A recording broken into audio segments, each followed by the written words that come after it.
Hi students. I hope तुम सब बढ़िया होंगे और मन लगा के पढ़ाई कर रहे होंगे। आप सभी का बीसी शर्मा एजुकेशन क्लासेज में बहुत बहुत स्वागत है। आज अपनी इस वीडियो में हार्मोन्स की क्रियाविधि के बारे में जान लेंगे और हार्मोन की क्रियाविधि कैसे कैसे हार्मोन काम करते हैं उसके बारे में जानेंगे। पहली बात तो हार्मोन्स होते क्या है। हार्मोन्स रासायनिक मैसेंजर होते हैं, यानी कि रासायनिक दूत होते हैं। एक अंग से दूसरे अंग को कार्य करवाने के लिए क्या करते हैं, जो ग्रंथियां होती है वो हार्मोन्स का स्त्राव करती है, हार्मोन फेंकती है।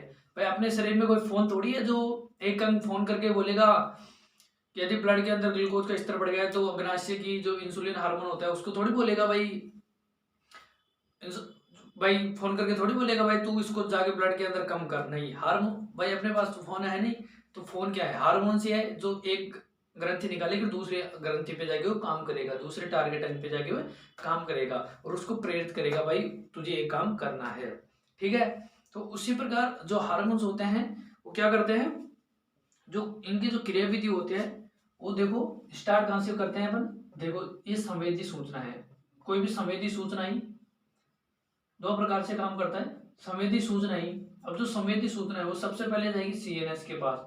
किसके पास जाएगी? सीएनएस यानी कि central nervous system. Central nervous system के पास जाएगी, सिस्टम के पास चलेगी। अब ये क्या करेगा, यदि इमरजेंसी है, क्या है इमरजेंसी, यदि इमरजेंसी स्थिति है तो यह किसको हार्मोन, सीएनएस किस पे हार्मोन्स फेंकेगा, इमरजेंसी है तो किस पे जाएगा, ये डायरेक्ट काम करवाएगा किससे, एड्रेनल ग्रंथि से। एड्रेनल मेंडुला की जो एड्रेनल मेंडुला फिर जाके काम करवाएगा और उससे हार्मोनों का स्त्राव करवाएगा और वहां से आपातकालीन स्थिति को देखेगा। दूसरी स्थिति है इस प्रकार भी हो सकती है कि यह इस प्रकार से काम कर सकता है, हाइपोथैलेमस जो होता है, हाइपोथैलेमस को सूचना भेज सकता है और हाइपोथैलेमस फिर क्या करेगी, पीयूष ग्रंथि पे काम करेगी और पीयूष ग्रंथि अन्य ग्रंथियों को जो अन्य ग्रंथियों का नियंत्रण करेगी और उसके द्वारा काम करवाएगी। पहली दूसरी स्थिति दी होगी, देखो कैसे। यदि कोई आपातकालीन स्थिति है, जो ये वाली स्थिति है, संवेदी सूचना पहले सीएनएस के पास जाएगी, सीएनएस क्या करेगा, हाइपोथैलेमस पे, हाइपोथैलेमस को कंट्रोल करेगा, हाइपोथैलेमस पीयूष ग्रंथि को कंट्रोल करेगी। एक तो इस प्रकार से हार्मोन की क्रियाविधि हो सकती है, और दूसरी इस प्रकार से हो सकती है कि यह क्या करेगा, डायरेक्टली एड्रिनल मेडुला के हार्मोनों को उत्तेजित करवा दे। तो देखो यदि कोई आपातकालीन स्थिति होती है, जैसे कोई कुत्ता पीछे लग गया, कोई कुत्ता पीछे लग गया या फिर किसी बिल्डिंग में आग लग गई, तो यदि इस प्रोसेस से काम होगा तो बहुत लंबे समय काम होगा, एक के बाद एक के बाद एक के बाद एक काम करेगा, तो यह तो बहुत टाइम लग जाएगा इसमें, जब तक तो कुत्ता अपना काम फ्री कर चुका होगा। यदि किस बिल्डिंग में आग लगी, अपन को तो वहां से कूदना है, डायरेक्टली बचना है वहां से, तो यदि इस प्रोसेस से काम होगा तो बहुत टाइम लग जाएगा एक के बाद एक, तो वहां से भी अपन बच नहीं पाएंगे। तो इसलिए क्या करता है, जो सीएनएस जो इमरजेंसी स्थितियां होती है, जैसे कुत्ता पीछे लग गया, बिल्डिंगों में आग लग गई, तो वहां से अपन को बचना है, तो सीएनएस क्या करेगा, बिना टाइम लगाए डायरेक्टली क्या करेगा, एड्रिनल मेंडुला के हार्मोनों को एड्रिनल मेंडुला पे संकेत भेजेगा और वहां से एपिनेफ्रिन और एपिनेफ्रिन नोरेपिनेफ्रिन काम करके इसको क्या कर देंगे, उस आपातकालीन स्थिति से अपन को बचा लेंगे। एक स्थिति तो ये होगी डायरेक्टली इमरजेंसी अवस्था के अंदर, और दूसरी ये होगी, इसके अंदर प्रोसेस वाइज काम होता है, टाइम लगता है इसके अंदर। और ये डायरेक्टरी कब होता है, जब कोई इमरजेंसी अवस्था हो तब यह काम करता है। अब देखो आगे चलते हैं अपन। इस प्रकार से तो भाई एक तो प्रोसेस से हो सकता है और दूसरा डायरेक्टली इमरजेंसी के अंदर हो सकता है। अब देखो जो हार्मोन्स होते हैं उसके अपन को क्या पढ़ते हैं, क्रियाविधि। तो पहले अपन ये जान लेते हैं कि जो हार्मोन्स है, जो हार्मोन्स के जो प्रकार है, हार्मोनों को कितने भागों में बांटा गया है। हार्मोन जो रासायनिक रूप से जो हार्मोन होते हैं, हार्मोन यहाँ पे मैं ये लिख देता हूँ, रासायनिक रूप से हार्मोन, रासायनिक रूप से जो हार्मोन होता है उसको चार भागों में बांटा गया है। किसको? चार भागों में बांटा गया है। कौन कौन से भागों में बांटा गया है? तो पहली बात करते हैं, जो एमिनो एसिड से व्युत्पत्त होते हैं, एमिनो एसिड से व्युत्पत्त, एमिनो एसिड से व्युत्पत्त हार्मोन। ठीक है। दूसरा पेप्टाइड, पेप्टाइड या प्रोटीन हार्मोन्स। जो तीसरा होता है वो होता है स्टेरॉइड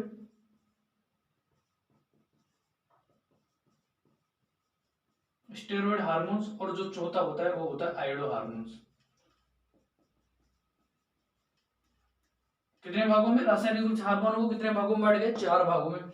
एमिनो एसिड से उत्प्रेरित, दूसरे होता है पेप्टाइड या प्रोटीन हार्मोन, तीसरे होता है स्टेरॉयड हार्मोन जो होता है आयोडो हार्मोन। जो एमिनो एसिड से उत्प्रेरित हार्मोन होता है उसके अंदर आता है एपिनेफ्रिन, एपिनेफ्रिन और नोरेपिनेफ्रिन।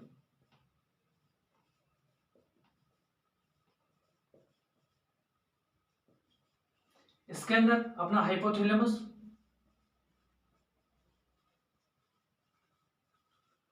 पीयूष ग्रंथि,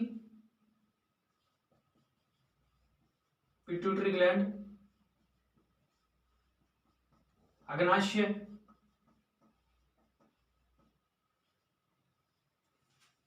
पेनक्रीज, और क्या करते हैं, और अत्यधिक अन्य हार्मोन आते हैं, अन्य ग्रंथि के हार्मोन आते हैं।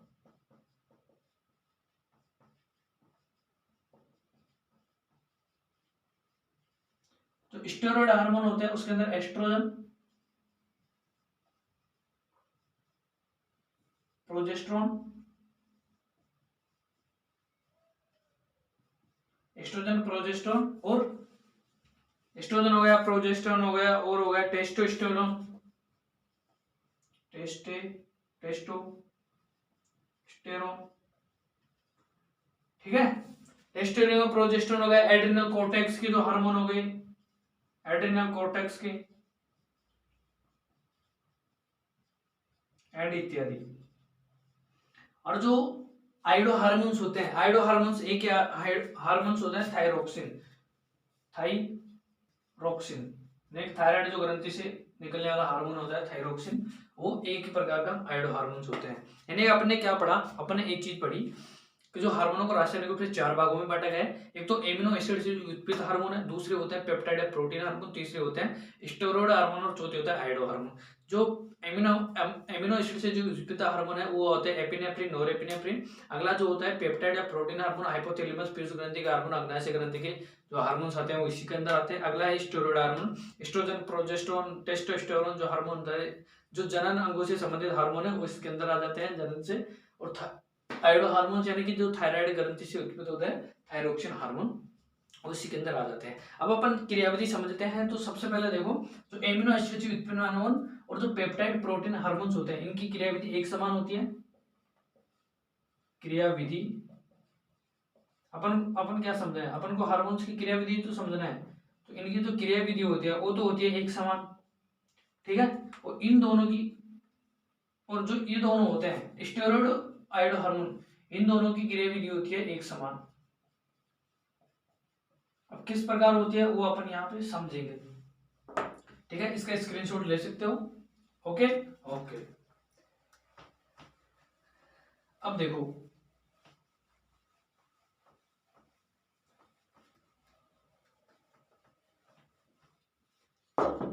सबसे पहले अपन समझते हैं,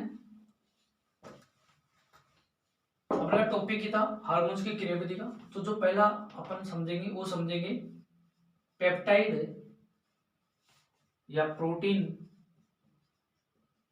व एमिनो एसिड से उत्पन्न हार्मोन की क्रियाविधि।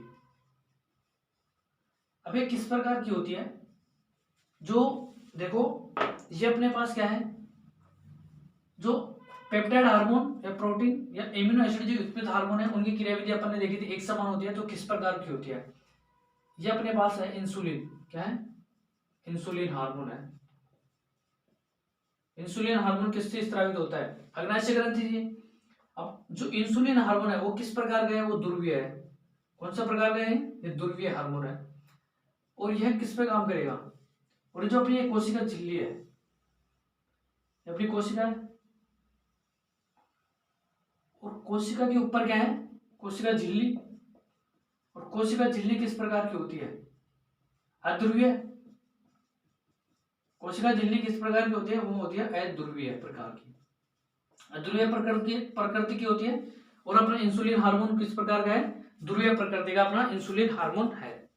अब जो ध्रुवीय प्रकार का जो अपना इंसुलिन हार्मोन है वो क्या करता है, प्राथमिक सूचना आती है, प्राथमिक सूचक, कोई भी प्राथमिक सूचना आई,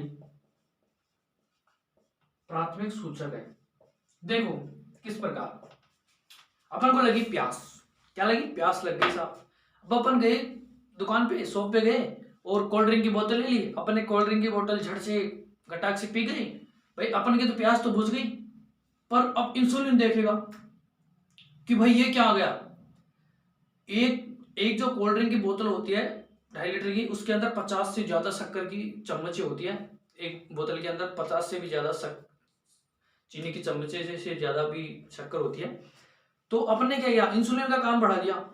क्या हुआ, जैसे ही अपने कोल्ड ड्रिंक पी, अपनी प्यास तो बुझी, पर ब्लड के अंदर ग्लूकोज का स्तर बहुत ज्यादा बढ़ गया। अब जैसे ही ब्लड के अंदर ग्लूकोज का स्तर बढ़ा तो इंसुलिन का दिमाग चकरा गया कि भाई ये क्या हो गया, ये क्या आ गया। तो इंसुलिन क्या करेगा, इंसुलिन क्या करेगा, दौड़ता हुआ कहां पे जाएगा, इंसुलिन कहां पे जाएगा भाई, पेप्टाइड प्रोटीन हार्मोन है, अग्नाशय हार्मोन है, इंसुलिन दौड़ता हुआ कहां पे जाएगा, कोशिका पे जाएगा।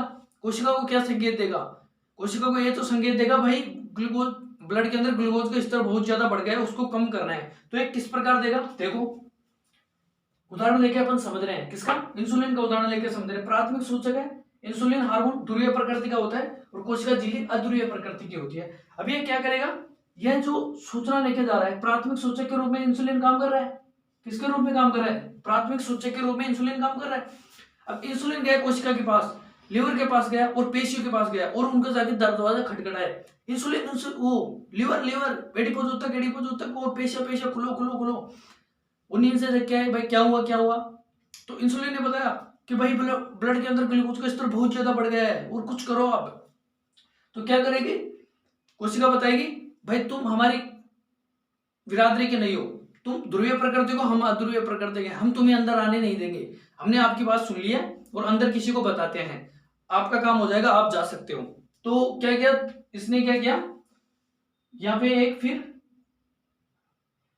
मेंबर बाउंड रिसेप्टर का निर्माण हुआ, किसका, मेम्ब्रेन बाउंड रिसेप्टर्स का निर्माण हुआ, मेम्ब्रेन बाउंड रिसेप्टर का निर्माण हुआ यहाँ पे। और इससे कौन जुड़ा, प्राथमिक सूचक जुड़ा, क्या जुड़ा, प्राथमिक सूचक, कौन, इंसुलिन। प्राथमिक सूचक कौन है, इंसुलिन है। इंसुलिन किससे जुड़ा, मेम्ब्रेन बाउंड रिसेप्टर से जुड़ा। अब मेम्ब्रेन बाउंड रिसेप्टर से जुड़ा यानी कि कोशिका झिल्ली पे जो ये रिसेप्टर है, ग्राही है, उनसे क्या जुड़ गया, यह इंसुलिन जुड़ गया। क्यों जुड़ा इंसुलिन, इंसुलिन इसलिए जुड़ा क्योंकि जो कोशिका की झिल्ली है वो अध्रुवीय प्रकृति की है, और जो इंसुलिन है वो कौन सी प्रकृति का है, ध्रुवीय प्रकृति का है, अध्रुवीय प्रकृति का है। तो ये तो इसको लिवर और एडिपोज तक और पेशियां तो इनको अंदर तो आनी देगी नहीं, और रिसेप्टर का निर्माण कर देगी, भाई जो भी समस्या है अपने इस रिसेप्टर को बता दो, हम आगे अंदर जाके सभी को बता देंगे और आपका काम कर देंगे। तो इंसुलिन आए, इंसुलिन अंदर घुसने दिया नहीं इंसुलिन को, और इंसुलिन ने मेंबर बाउंड रिसेप्टर से जुड़ गया और द्वितीयक सूचक का, और इसको सूचना दे दी। ये क्या करेगा, द्वितीयक जो मेंबर बाउंड रिसेप्टर क्या करेगा, अंदर क्या करेगा, द्वितीयक सूचक का निर्माण करेगा, किसका, द्वितीयक सूचक का निर्माण करेगा, द्वितीयक सूचक का निर्माण करेगा। और द्वितीयक सूचक का निर्माण करके क्या करेगा, इस कोशिका के अंदर क्या है, द्वितीयक सूचक का निर्माण हो गया। द्वितीयक सूचक का निर्माण होने पर इसमें क्या है, जो ये कोशिका द्रव्य के जो एंजाइम है, किसकी, ये कोशिका द्रव्य के अंदर जो एंजाइम है, कोशिका द्रव्य की जो एंजाइम है, द्रव्य की एंजाइम को क्या करेगा, को सक्रिय या निष्क्रिय कर देगा। क्या होगा, और कोशिका द्रव्य की जो एंजाइम है जो उसको कम करेगा, उसको बढ़ा देगा, मतलब हार्मोनों का स्त्राव निकाल देगा, और कोशिका द्रव्य जो एंजाइम है उनको जो काम वो लेके आए, जिसको जो करने वाले एंजाइम है उनको तो क्या कर देगी, सक्रिय कर देगी, और जो नहीं करने वाले उसको निष्क्रिय कर देगी। इस प्रकार उसका नियंत्रण हो जाएगा और वो कंट्रोल में आ जाएगा। ठीक है, ये चीज आई समझ में। अब जो द्वितीयक सूचक का निर्माण, जो एंजाइम्स होती है, कोशिका द्रव्य की जो एंजाइम्स होते हैं, कौन सी, क्राई जीएमपी, कैल्शियम, एनोसिटोल, ठीक है। क्राई एमपी हो गई, क्राई जी एमपी हो गई, कैल्शियम हो गया, एन ओशिटोल हो गया, और हो गए डीएजी इत्यादि। क्या करेगी? सक्रिय निष्क्रिय कर देगी। ये किसकी क्रियाविधि होगी? ये होगी पेप्टाइड प्रोटीन या एमिनो एसिड से उत्पन्न हार्मोन की क्रियाविधि। किस प्रकार की, कैसे हुई क्रियाविधि? देखो क्या हुआ, इंसुलिन हार्मोन है, तो क्या करेगा? इंसुलिन हार्मोन क्या बताता है? इंसुलिन हार्मोन क्या करता है? ब्लड के अंदर जब ग्लूकोज का स्तर बढ़ जाता है तो उसको कम करने का काम इंसुलिन हार्मोन करता है। तो सबसे पहले हुआ क्या? सबसे पहले ये हुआ कि जैसे अपने ब्लड के अंदर ग्लूकोज का स्तर बढ़ गया, जैसे ही ब्लड ब्लड ब्लड में ग्लूकोज का स्तर बढ़ा तो इंसुलिन दौड़ता हुआ किसके पास गया? कोशिका के पास गया। कोशिका की जो झिल्ली थी अध्रुवीय थी और खुद ध्रुवीय प्रकृति का था, तो उसने दरवाजा खटखटाया कि भाई दरवाजा खोलो, रुधिर के अंदर ब्लड के अंदर ग्लूकोज का स्तर बढ़ गया है। तो कोशिका के अंदर से जो रिसेप्टर थे उन्होंने बोले कि भाई तुम अलग प्रकृति को, हम अलग प्रकृति है, आपकी आवाज सुन ली गई है, हम कोशिका के अंदर किसी दूसरे को बताते हैं, वो आपका काम कर देगा। तो जो रिसेप्टर थे वो क्या गया, अंदर की तरफ द्वितीयक सूचक का निर्माण किया, यानी पहली सूचना तो ये नहीं क्या, दूसरी सूचना इन्होंने भेजी, द्वितीयक सूचक का इन्होंने क्या कर दिया? निर्माण कर दिया। और जो द्वितीयक सूचक का निर्माण किया जैसे, तो जो कोशिका द्रव्य की जो एंजाइम्स थी जो उसको कम कर सकती थी उनको सक्रिय कर दिया, जो नहीं कर सकती थी उनको निष्क्रिय कर दिया। जैसे क्राई एएमपी, क्राई जीएमपी, कैल्शियम, एनाइस्टोल और डीएजी इत्यादि जो कोशिका द्रव्य के एंजाइम है उनको सक्रिय कर दिया। पहली क्रिया तो ये हो गई, मतलब इस प्रकार से ये काम करते हैं। अब दूसरे जो हार्मोन्स हैं कौन कौन से? स्टेरॉइड और आइडो हार्मोन, उनकी क्रियाविधि कैसी होती है वो भी अपन समझ लेते हैं। ये चीज आई समझ में? ठीक है, स्क्रीनशॉट इसका ले सकते हो।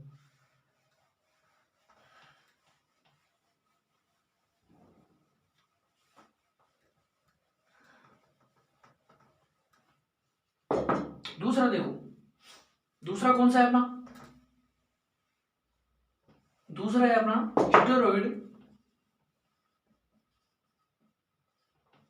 Steroid and आइडो hormone.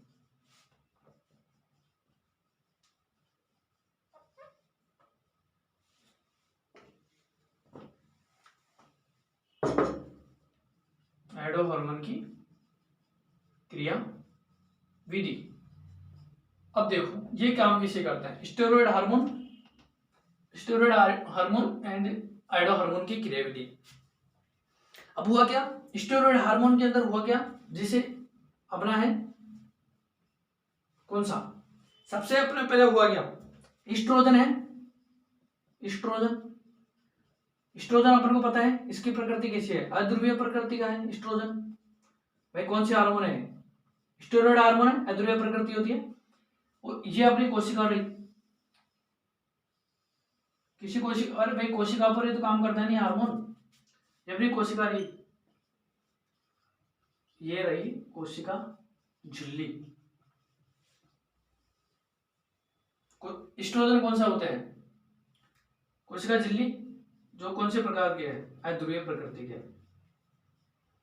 किस पे काम करेगी? अंडाशय की। भाई स्टेरॉइड के काम किस पे करेगा? अंडाशय पे काम करेगा। तो अंडाशय की जो कोशिका झिल्ली होती है वो अध्रुवीय प्रकृति की होती है और स्टेरॉइड अध्रुवीय प्रकृति का है।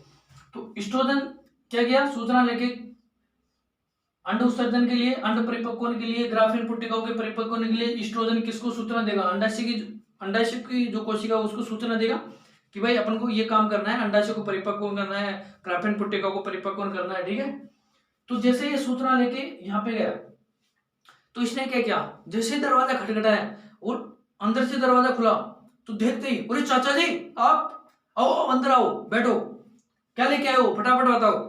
तो स्टेरॉइड बोलेगा भाई साहब, चाचा जी बोले नहीं कि भाई आए हैं, धीरे धीरे काम करेंगे, पहले बैठने दो, नाश्ता पानी करने दो, फिर बताएंगे क्या कारण करना है। तो क्या किया? ये भी अध्रुवीय है, ये भी अध्रुवीय है, समान समान प्रकृति के है, तो इसको क्या करेगा? ये सीधा अंदर चला जाएगा। क्या करेगा? सीधा अंदर चला जाएगा, अंदर चला जाएगा। ये चला गया स्टेरॉइड अपना, ये चला गया।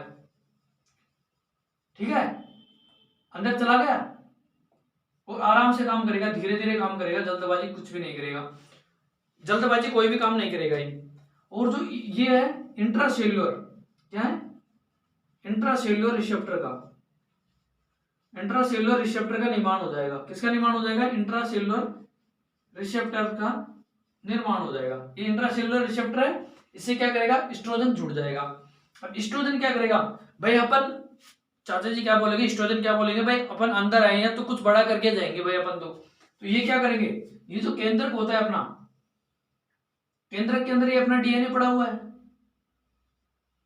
तो ये क्या करेंगे, ये यहां से ट्रांसफर होकर यहाँ पे आ जाएंगे, डीएनए पे आ जाएंगे, ठीक है जी, और डीएनए से जुड़ जाएंगे और उस पे क्या कर देंगे, जीन अभिव्यक्ति दर्शाएंगे। ये अपना एकल रज्जु में परिवर्तित कर दिया और फिर इधर प्रोटीन का निर्माण कर दिया, ठीक है। यानी कि क्या करता है, ये जीन अभिव्यक्ति दर्शाते हैं। यानी कि हार्मोन्स की क्रियाविधि अपन ने देख ली। इसके अंदर हुआ क्या, जो एस्ट्रोजन है यानी कि जो स्टेरॉयड हार्मोन, जो आयोडो हार्मोन है, वो अध्रुवीय प्रकृति के हैं, और जो कोशिका झिल्ली होती है वो भी अध्रुवीय प्रकृति का है, यानी कि दोनों समान प्रकृति के हैं। तो इसलिए जो अध्रुवीय, जो स्टेरॉयड हार्मोन, जो आयोडो हार्मोन है, वो कोशिका झिल्ली के अंदर प्रवेश कर जाते हैं, यानी कोशिका के अंदर चले जाते हैं, और कोशिका के अंदर जाने के बाद ये क्या करते हैं, केंद्रक से जुड़ जाते हैं, और केंद्र के अंदर प्रवेश करने के बाद डीएनए से जुड़कर उसका जीन अभिव्यक्ति दर्शाते हैं। और जो एमिनो एसिड और पेप्टाइड हार्मोन थे वो कौन से प्रकृति थे, वो ध्रुवीय प्रकृति के थे, और कोशिका झिल्ली अध्रुवीय प्रकृति की थी, इसलिए वो अंदर नहीं जा पाते थे, बाहर से ऑर्डर देते थे और वो फटाक से अपना काम कर देते थे, ठीक है। तो इस प्रकार ये अपनी क्रियाविधि हो गई है, ठीक है। अब आप इन दोनों को लिख सकते हैं, किस प्रकार लिख सकते हैं कि जो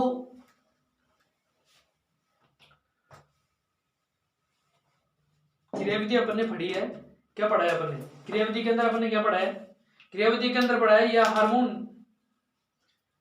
इधर मैं लिख देता हूं, peptide hormone and amino acid, amino acid से हार्मोन। इधर अपना कौन सा हार्मोन था, इधर था iodo hormone and steroid hormone. अब देखो एक नंबर पे अपन क्या लिखेंगे, यह हार्मोन ध्रुवीय प्रकृति के होते हैं, यह हार्मोन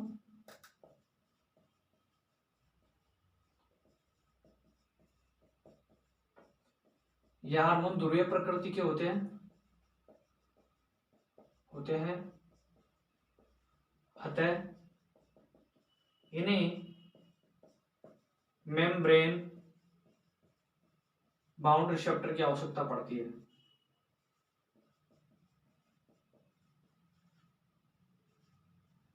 की आवश्यकता पड़ती है। क्यों पड़ती है, मेम्ब्रेन बाउंड रिसेप्टर की आवश्यकता क्यों पड़ती है, क्योंकि ध्रुवीय प्रकृति का है, कोशिका झिल्ली अध्रुवीय प्रकृति के है, इसलिए अंदर नहीं जा पाते और बाहर से उसको संकेत देते हैं। उसी प्रकार इसमें अंदर क्या होता है, यह हार्मोन क्या होते हैं, यह हार्मोन्स अध्रुवीय प्रकृति के होते हैं, अध्रुवीय प्रकृति के होते हैं और इन्हें मेम्ब्रेन बाउंड रिसेप्टर की आवश्यकता नहीं पड़ती है।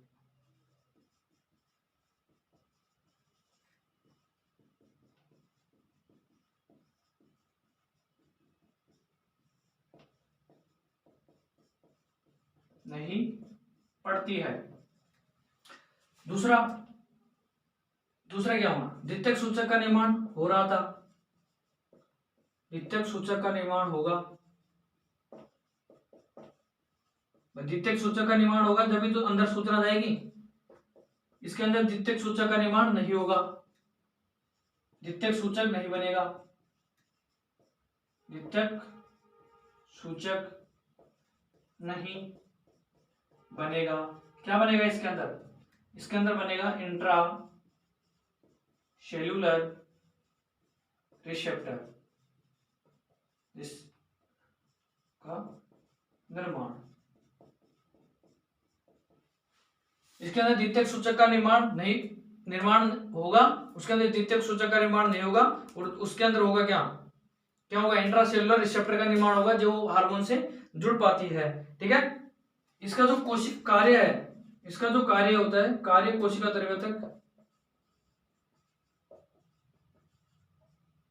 द्रव्यतक ही, भाई जो हार्मोन है वो कहां तक काम कर सकते हैं, ये कोशिका द्रव्यतक के सीमित है, क्यों? क्योंकि अपनी सूचना भेज देंगे और उससे क्या होगा, कोशिका द्रव्य के जो एंजाइम्स है उनका सक्रियण और निष्क्रियण हो पाएगा।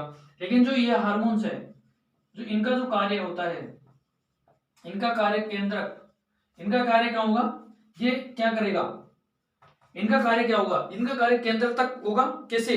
जो हार्मोन्स जो जुड़ा है किससे, इनका कार्य ये, या मैं फिर ऐसे लिख देता हूं, जो हार्मोन संकुल हुआ, हार्मोन और ग्राही, जो हार्मोन था वो ग्राही जो संकुल बना था, मतलब जो इंट्रासेलुलर जो रिसेप्टर था उसने क्या किया था, हार्मोन को ग्रहण किया था, और हार्मोन को ग्रहण करने के बाद हार्मोन ग्राही संकुल का निर्माण होता। हार्मोन ग्राही संकुल क्या करेगा, हार्मोन ग्राही संकुल केंद्रक से जुड़ जाएगा, और केंद्रक से जुड़ने के बाद क्या करेगा, हार्मोन ग्राही संकुल क्या करेगा, केंद्रक में प्रवेश, केंद्रक में प्रवेश कर जीन अभिव्यक्ति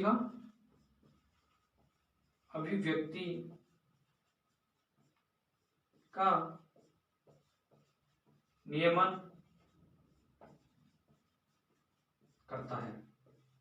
आई चीज समझ में, तीन चीज, ये हार्मोन ध्रुवीय प्रकृति को जो है पता है, तथा इन्हें मेंबर बाउंड रिसेप्टर की आवश्यकता पड़ती है। ये हार्मोन अध्रुवीय प्रकृति के होते हैं और इन्हें मेंबर बाउंड रिसेप्टर की आवश्यकता नहीं पड़ती है। द्वितीयक सूचक का निर्माण होगा अंदर कोशिका द्रव्य के अंदर सूचना भेजने के लिए। इसके अंदर द्वितीयक सूचक का निर्माण नहीं होगा, क्योंकि जो अध्रुवीय प्रकृति का जो हार्मोन है वो सीधा कोशिका के अंदर प्रवेश कर जाएगा और किसी इंट्रासेलुलर रिसेप्टर से जुड़ जाएगा, उसके इंट्रासेलुलर रिसेप्टर का निर्माण होगा, उससे जुड़ जाएगा, और किसका निर्माण करेगा, हार्मोन ग्राही संकुल का निर्माण कर लेगा, और वह केंद्रक में प्रवेश कर जाएगा और जीन अभिव्यक्ति का निर्माण कर जाएगा। इस प्रकार जो द्वितीयक सूचना आई थी वो किसमें है, वो कोशिका द्रव्य के जो एंजाइम्स है उनको सक्रिय निष्क्रिय ही कर सकते हैं। और जो लास्ट वाला पॉइंट है वो और लिखा देता हूं इसके अंदर, जो लास्ट का पॉइंट बचा है और देख लो। जो लास्ट का पॉइंट है वो इस प्रकार है कि जो ये वाले पेप्टाइड हार्मोन या एमिनो एसिड जो उत्पादित हार्मोन होते हैं, इनका कार्य तेज दर से होता है और कुछ समय के लिए होता है, और कुछ समय के लिए, कुछ समय के लिए क्या करते हैं, तेज दर से होते हैं और कुछ समय में ये अपना काम निपटा देते हैं। जबकि इनका जो काम होता है, इनका कार्य धीमी दर से होता है, धीमी दर से वह अधिक समय तक, वह अधिक समय तक। यह अपनी क्रियाविधि हो गई हार्मोन्स की। क्या पढ़ा हार्मोन्स ने, अपने दो प्रकार से पढ़ा था कि यदि हार्मोन्स एक तो लगातार काम करते रहते हैं, कैसे, जैसे संवेदी सूचना आई हाइपोथैलेमस के पास गई, वो सीएनएस के पास गई, सीएनएस ने हाइपोथैलेमस को भेजा और हाइपोथैलेमस ने अन्य ग्रंथियों पे जाके हार्मोन्स निकालना काम किया। वो किस स्थिति में होता है, वो आरामदायक स्थिति में, जब अपन को आराम टाइम को मिल रहा है उस काम को करने के लिए, तो इस प्रोसेस से काम होता है। दूसरा, यदि कोई इमरजेंसी आपातकालीन स्थिति है, जैसे कुत्ता पीछे लग गया, बिल्डिंग में आग लग गई, तो वो तो इमरजेंसी है भाई, जब तक इस प्रोसेस से काम होगा, हाइपोथैलेमस पीयूष ग्रंथि अन्य ग्रंथियों से ऐसे हार्मोन्स का काम होगा, तो जब तक कुत्ता अपना काम कर चुका होगा, तो यह इस प्रकार से काम नहीं होगा, सीधा सीएनएस क्या करेगा, एड्रिनल बेंडुला के हार्मोनों को स्रावित करवा देगा, एपिनेफ्रिन, नोरेपिनेफ्रिन, वो आपातकालीन स्थिति से लड़ देंगे। अब फिर अपने पढ़ा कि जो रासायनिक रूप से जो हार्मोन्स होते हैं चार प्रकार के भागों में विभाजित किए गए हैं, एमिनो एसिड से, व्युत्पन्न hormone, peptide hormone, steroid hormone, iodo hormone. अब जो एमिनो एसिड से उत्पन्न हार्मोन और जो प्रोटीन या पेप्टाइड हार्मोन थे उनकी क्रियाविधि एक समान थी। किस प्रकार थी, वे ध्रुवीय प्रकृति के थे, और कोशिका जिन पे उनको काम करना था वो कोशिका की झिल्ली क्या है, अध्रुवीय प्रकृति की है। तो वो क्या करेंगे, वो पहले क्या करेंगे, जैसे मेंबर से जुड़ने के लिए, कोशिका से जुड़ने के लिए उसमें क्या होगा, मेंबर बाउंड रिसेप्टर का निर्माण होगा, जिससे वो जुड़ जाएंगे और कोशिका के अंदर द्वितीयक सूचक का निर्माण हो जाएगा, यानी कि सूचना को दूसरे आदमी को दे दिया जाएगा, नहीं द्वितीयक सूचक को दे दिया जाएगा। द्वितीयक सूचक क्या करेगा, जो कोशिका द्रव्य के जो एंजाइम्स है, जो उस क्रिया के अंदर भाग लेना, जो उस क्रिया को संभाल लेंगे, जो काम है उसको उससे निपटने के लिए जो हार्मोन है उनको सक्रिय कर देगा और जो नहीं है उनको निष्क्रिय कर देगा। ये एक तो इनकी क्रियाविधि इस प्रकार की होगी। दूसरा अपने पढ़ा है जो स्टेरॉइड या आयोडो हार्मोन है वो किस प्रकार से काम करते हैं, वो उनकी प्रकृति भी अध्रुवीय प्रकृति की होती है, और कोशिका झिल्ली की भी अध्रुवीय प्रकृति की होती है, तो आसानी से कोशिका के अंदर चले जाते हैं, और कोशिका के अंदर जाने के बाद जो कोशिका द्रव्य होता है उसके अंदर क्या करते हैं, वो इंट्रासेलुलर रिसेप्टर का निर्माण करते हैं, यानी संकुल का निर्माण करते हैं और उससे जुड़ जाते हैं। अब वो संकुल क्या करता है, उनको केंद्र के अंदर पहुंचा देते हैं, और केंद्र के अंदर वो जाके डीएनए से जुड़ जाते हैं और उसका जीन अभिव्यक्ति कर देते हैं और प्रोटीन का निर्माण दर्शाते हैं। इनका जो पेप्टाइड हार्मोन थे वो क्या करते थे, उनका जो काम करने का जो तरीका था वो तेज दर से था और कुछ समय के लिए होता है, जबकि जो स्टेरॉइड हार्मोन है वो धीमी दर से काम करते हैं और लंबे समय तक काम करते हैं। आई बात समझ में? आया आज अपने जो हार्मोन्स है उनकी क्रियाविधि की बात के लिए और सीख लिया है। ठीक है, तो इसी के साथ मिलते हैं दोबारा।